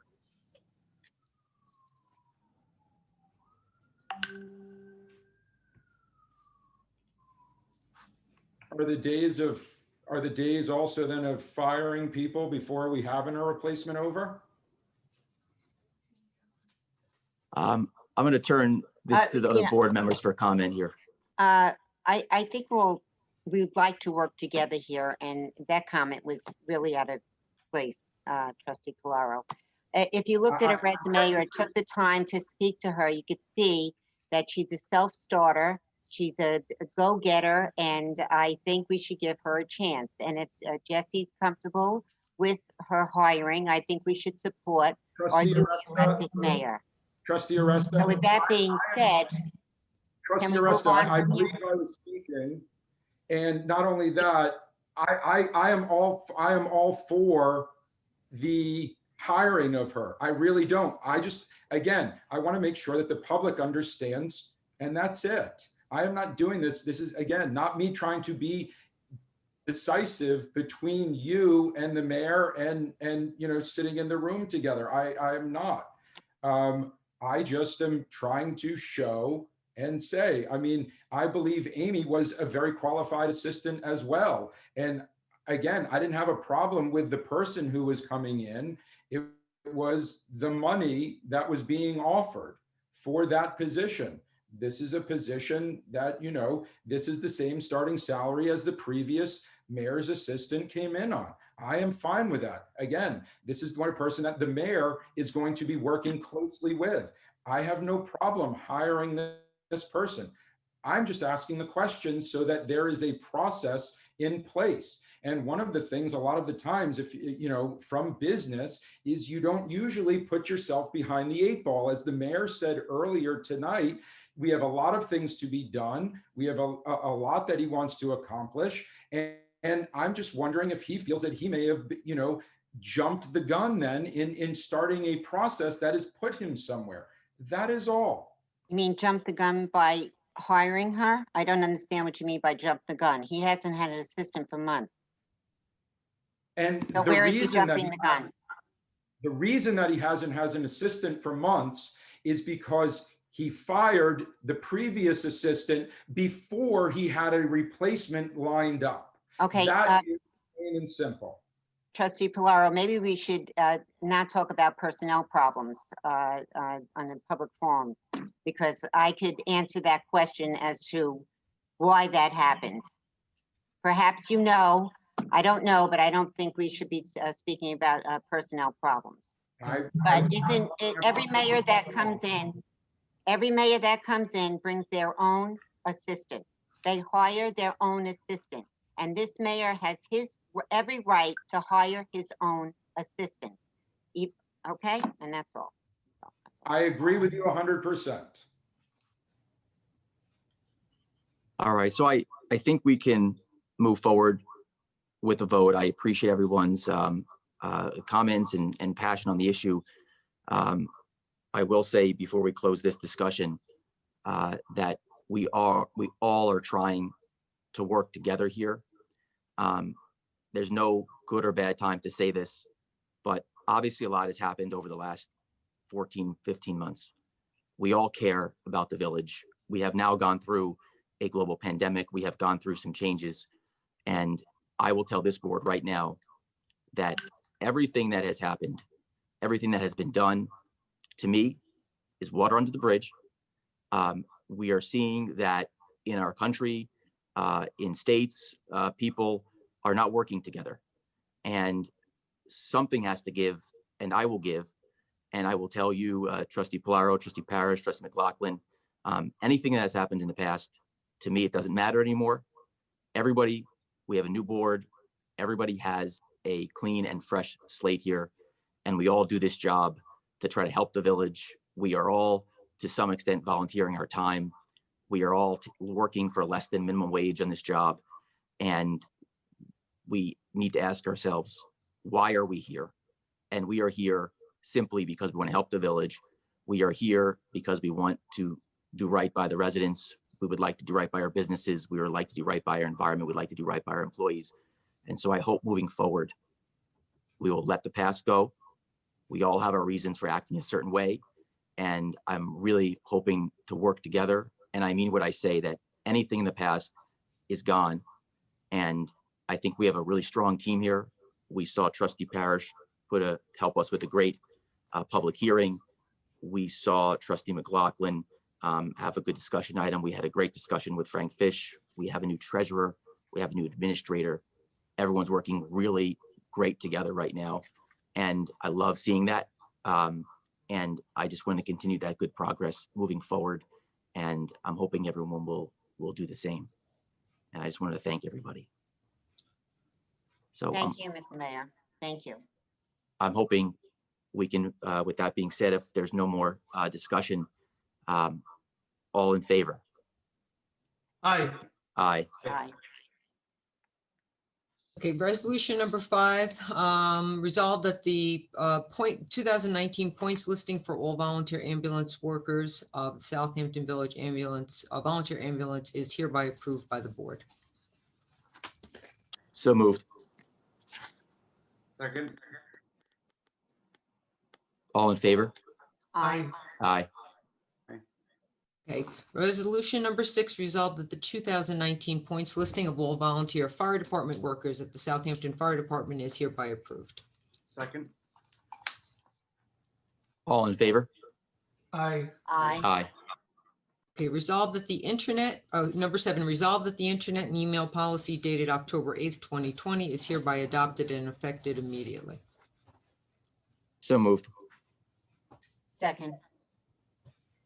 All in favor? Aye. Aye. Aye. Okay, number 8, resolved that the Chamber of Commerce is permitted to host Sundays at Agawam Park Farmers Market every Sunday until November 29th, 2020. So moved. Second. All in favor? Mr. Mayor, before we move off this item, if I could just briefly make a comment on this. Farmers markets, just so people are aware, have very detailed, from the Department of Agriculture, very detailed COVID requirements with regard to access and lines and those kind of things. The approval tonight is going to be subject to any of the governor's regulations with regard to farmers markets. Thank you. Thank you very much for that. And will that affect anything as far as this vote is concerned? Just the approval tonight, just to be clear for anyone who's listening, is going to be is when it's organized is going to be subject to any of those regulations. That's all. Okay. Thank you. All in favor? Aye. Aye. Aye. Resolution number 9, I would ask for a motion to table this. This is the resolution to adopt the local law for the public hearing that we held earlier today, which we're going to keep open and adjourn until the meeting of November 12th. I make that motion. Second. All in favor?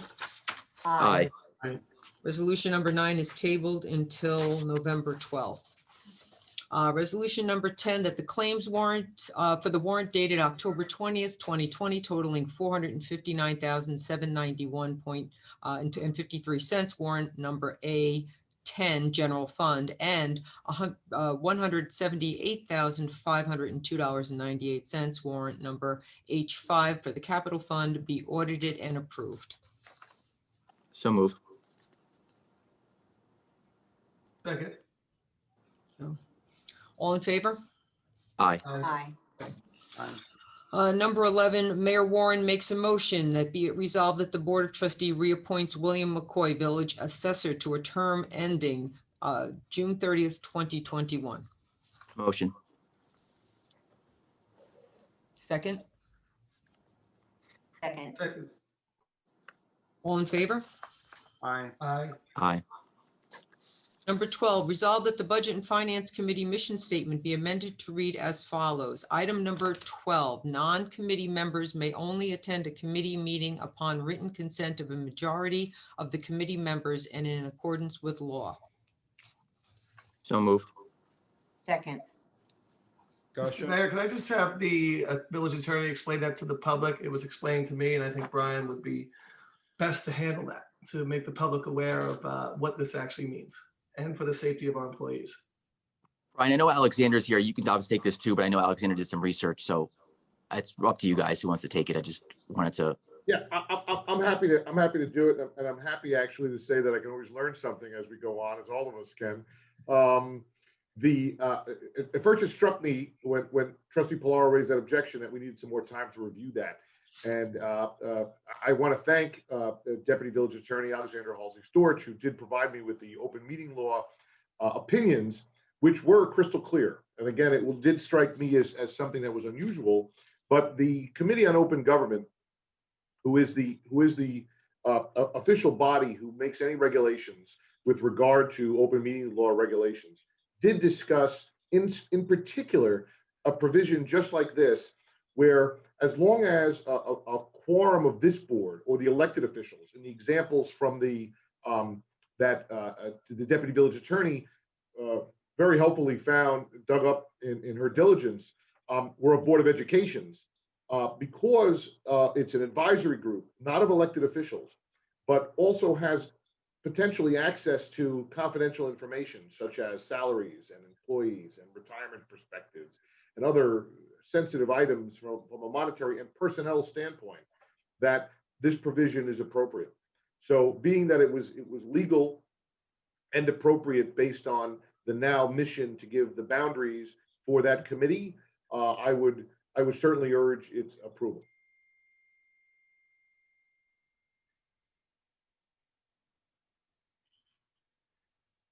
Trustee Polaro.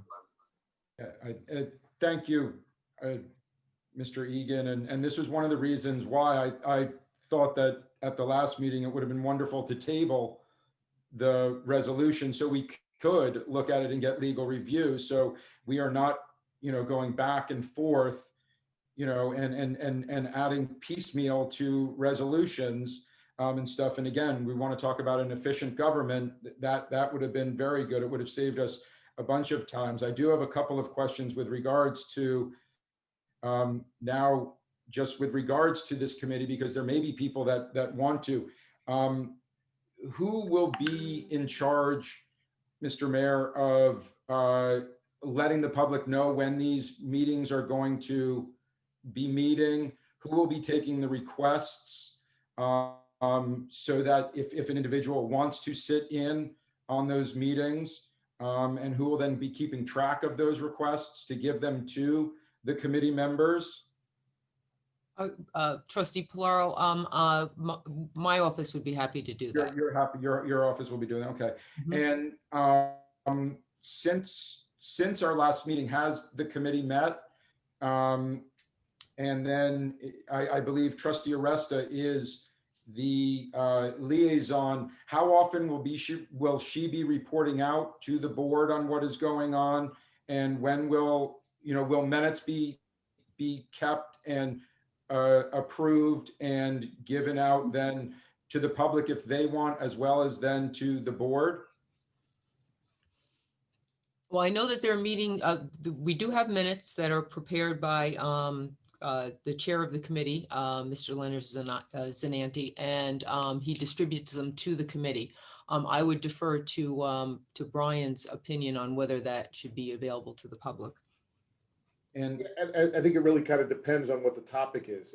I have no objection to sensitive topics being redacted, as a normal practice in government to have redacted documents that are sensitive. But I would have no objection to the distribution of the minutes, subject to any confidentiality issues being redacted and taken care of first. Okay. And I'm assuming to the trustees, you don't have that same issue. No, correct. That's correct. Yeah, because the trustees are all going to be bound by their own oath of confidentiality on those kind of things, such as executive session and such. So that's correct. Okay. All right, thank you very much. We can move forward with a vote. All in favor? Aye. Aye. Aye. Resolution number 13, resolved that Grace Nunberg, currently a part-time Southampton Village seasonal police officer, has been requested to fill in as a temporary jail guard at a rate of $20 an hour starting October 10th, 2020. Second. So moved. All in favor?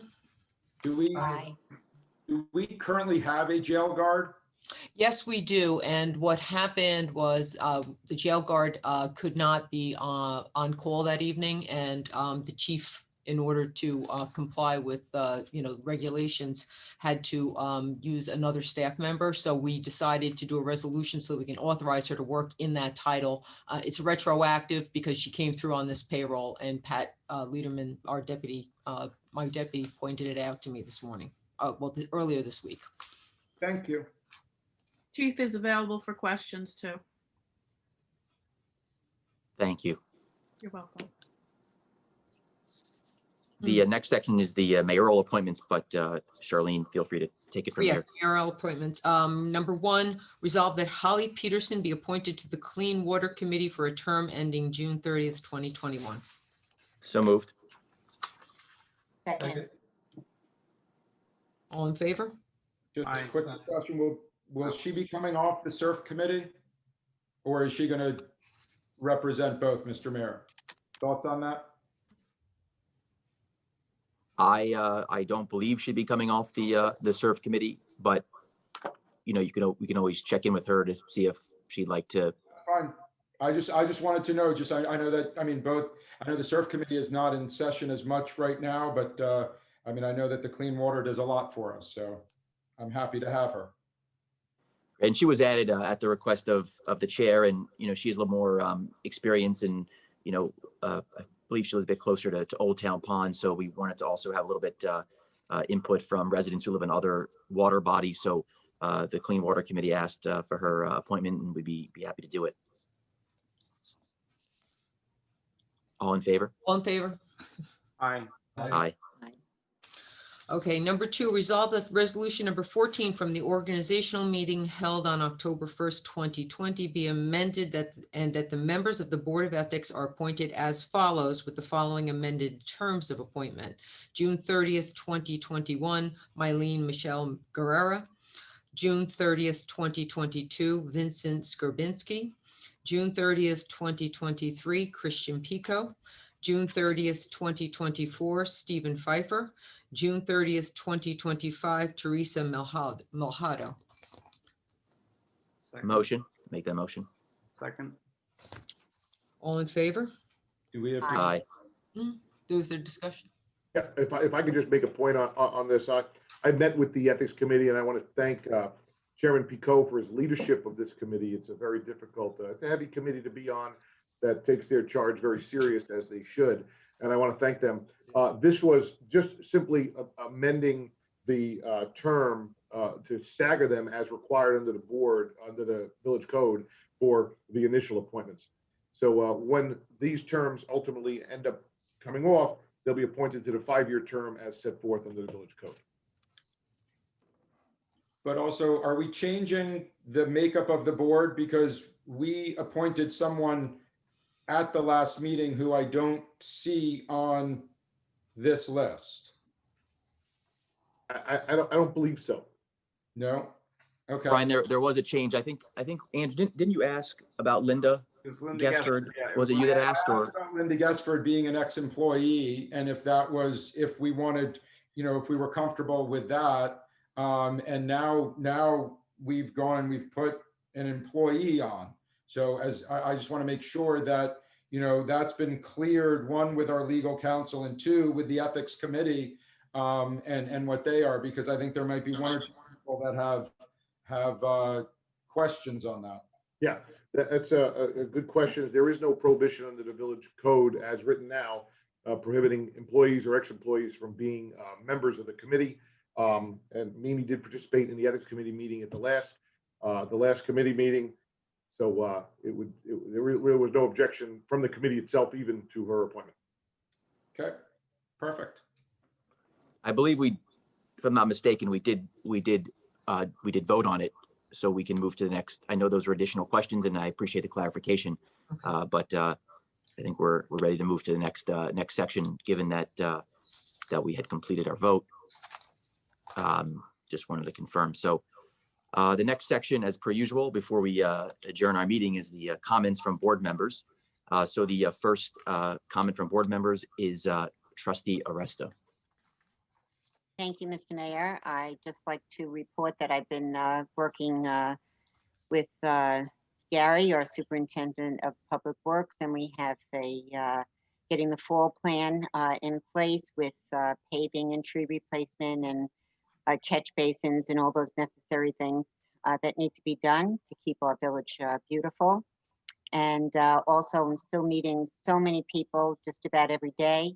Joe and I have been asked to meet with people to get to all the wonderful people that love this village and really want to get things done. So it's been very, very nice. That's it for the evening. Thank you, Mr. Mayor. Thank you very much, Trustee Aresta. Trustee McLaughlin.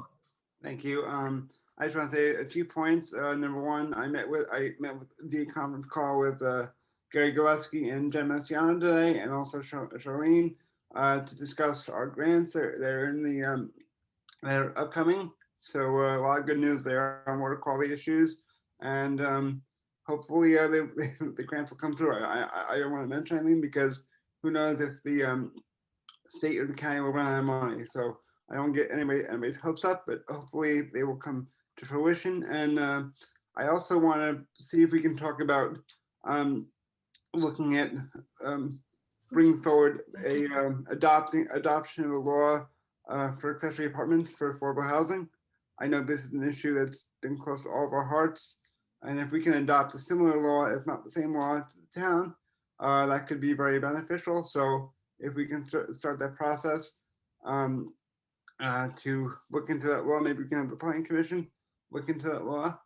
But the town, as I know, the prior board adopted the dark skies legislation, so I don't know if we can just adopt the accessory apartment law similarly, but maybe with more reviews and some amendments to fit the village. And lastly, on a sad note, I want to give my condolences to the Price family. Harry Price passed away this week. He was, I believe, 93, and he was a longtime member of the fire department. And my condolences to his family, and it's a loss. So, thank you. Thank you very much, Trustee McLaughlin, and we express our condolences as well. Thank you for bringing that up. Next up this evening is Trustee Parrish. Thank you. Yes, my condolences to the Price family. Quickly, happy to be back on the meeting. I wasn't able to be on the last meeting, and I do want to just throw this out again. It's been a couple times since I talked about it, getting back to in person. I've spoken to quite a few of the board members, Charlene and Brian as well. Got to admit, miss the public. Like being up there and listening to their feedback and them having challenged us a bit. And I would implore the board to start using some of the spaces that we have, especially a great venue like Southampton Arts Center, and as well as another equal venue as Southampton Cultural Center. They both have plenty of space to social distance and allow the residents that do really miss being involved to come on in and really talk to us about what that they're seeing. It's been a good 7 months, and I think November will be a good target date. So I'd like to encourage the board to do that and get this back to a place where we can really have a great dialogue with them. Couple things to report. There's not going to be a Christmas parade of lights this year, due to COVID. Unfortunately, the committee had to cancel that. However, we will be decorating the village like we always do. Trees, all sorts of good things are going to go out. We're going to get creative. I've spoken with Trustee McLaughlin. I've also spoken with a couple people on the Business Revitalization Committee. We would love to do an event on the Friday after Thanksgiving. It can incorporate a lot of great things, maybe make a stroll through the village at some point, look at street closures. It is the biggest day of shopping, and there are going to be a lot of people here. And I think it would be good for this board to get out there and really, really promote and get that holiday shopping experience going. We have a great opportunity to do it. And we can do ice sculptures again, which were a success last year. Also, a couple other things would be to do the window decorating contest again, which hit off really well. We're going to get that going for the second year, and that adds a little bit of a, beautiful aspect to our community. So those are a couple of things that I wanted to report. I did go by and say hello to some people over at Justice Court, which is now my new liaison there. So it was good to go in there and meet some of the people that were there. And finally, I did have a conversation with a gentleman from the Finance Committee last night. It was a good one, and one of the things that he had impressed to me, and Gina, maybe you can help me out with this, would be the fact that since I have never been involved when I know Andrew's been involved, Jesse, you've been involved, and the prior trustee was, his comment was, it'd be great to get us all at some point being able to meet with them and have them start to share their ideas, and just getting us all on the same page and getting us all part of the budget process would be a great educational experience for this whole board. And that is it. Thank you. Thank you very much. Great ideas, and we definitely want to move forward with that. So thank you very much, Trustee Parrish, and great to have everyone together here. And then finally, we have comments from Trustee Polaro. Thank you, Mr. Mayor. I echo everyone in condolences to the Price family.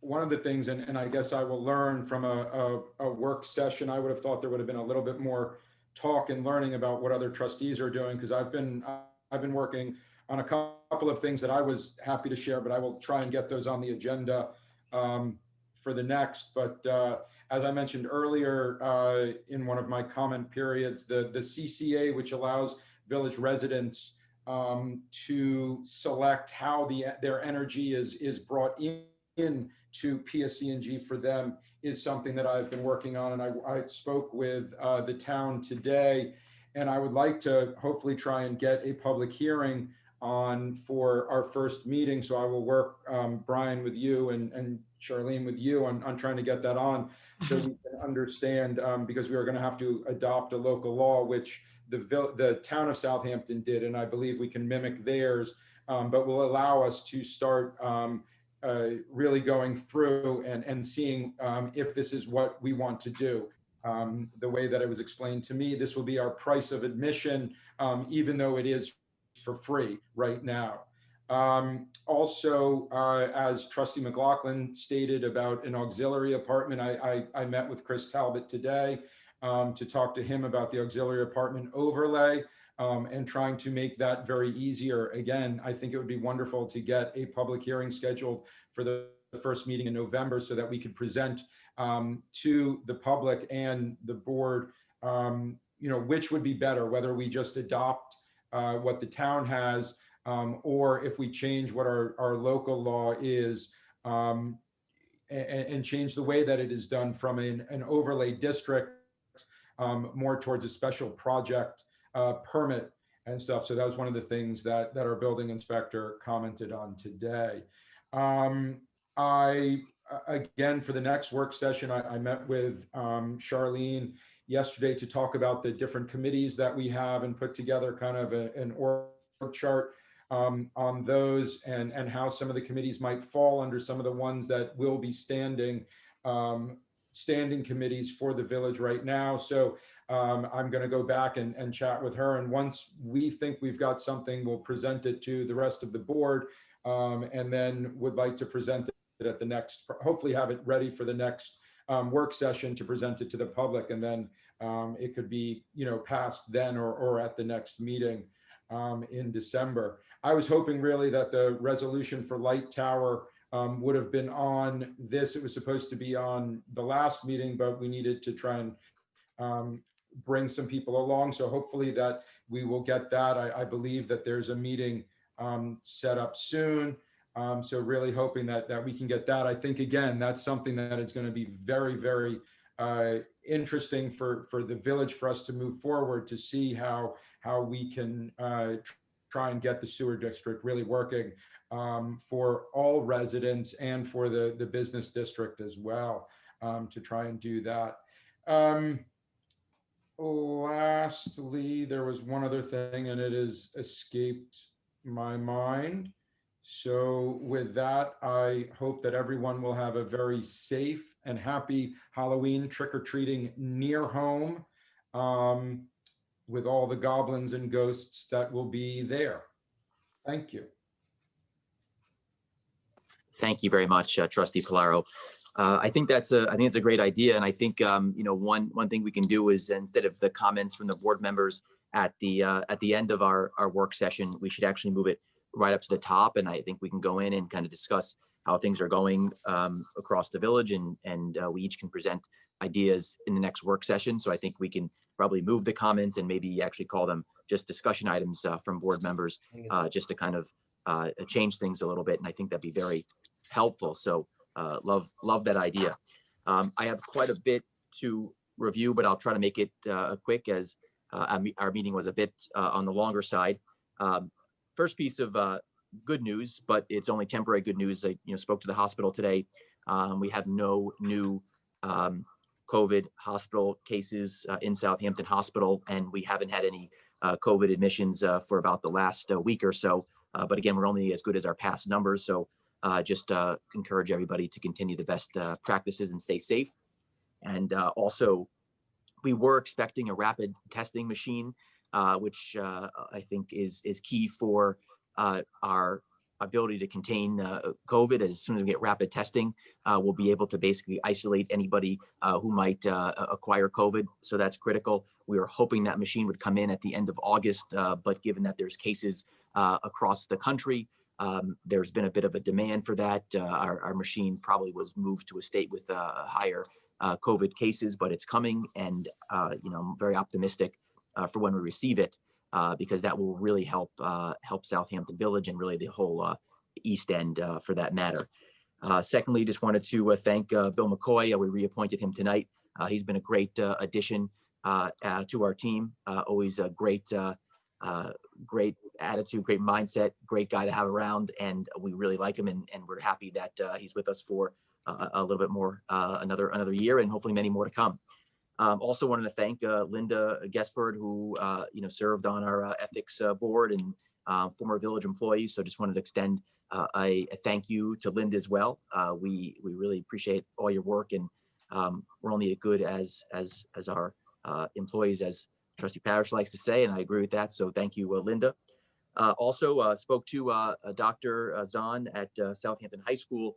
And if we remember, last year, for the first time ever, we appointed a high school student to our planning commission, which obviously is a think tank. And we do want to get ideas as we all get a little bit older. We want to get ideas from our students. And so we discussed having high school students apply for that seat that Tanoa has vacated as she's gone to Penn State. And so we hope to get some resumes and some essays from the high school, which will be submitted to our board. And we look forward to reviewing those as well. Also spend some time with a group of residents on Elm Street, as well as members from the youth committee. And we, as we said last time, will not be closing down Elm Street, but we will be increasing the police presence in case people do end up showing up on Elm Street. But we again encourage people, as Trustee Polaro said, to stay close to home, trick or treat close to home, and locally if you must go trick or treating. And there are CDC guidelines that we can post to our village website, but also to also that are available publicly on the CDC website. So those are some of the comments this evening. And with that being said, I'd like to make a motion to adjourn. So moved. Second. All in favor? Aye. Aye. Thank you very much, everybody. Bye, everyone. Have a good night.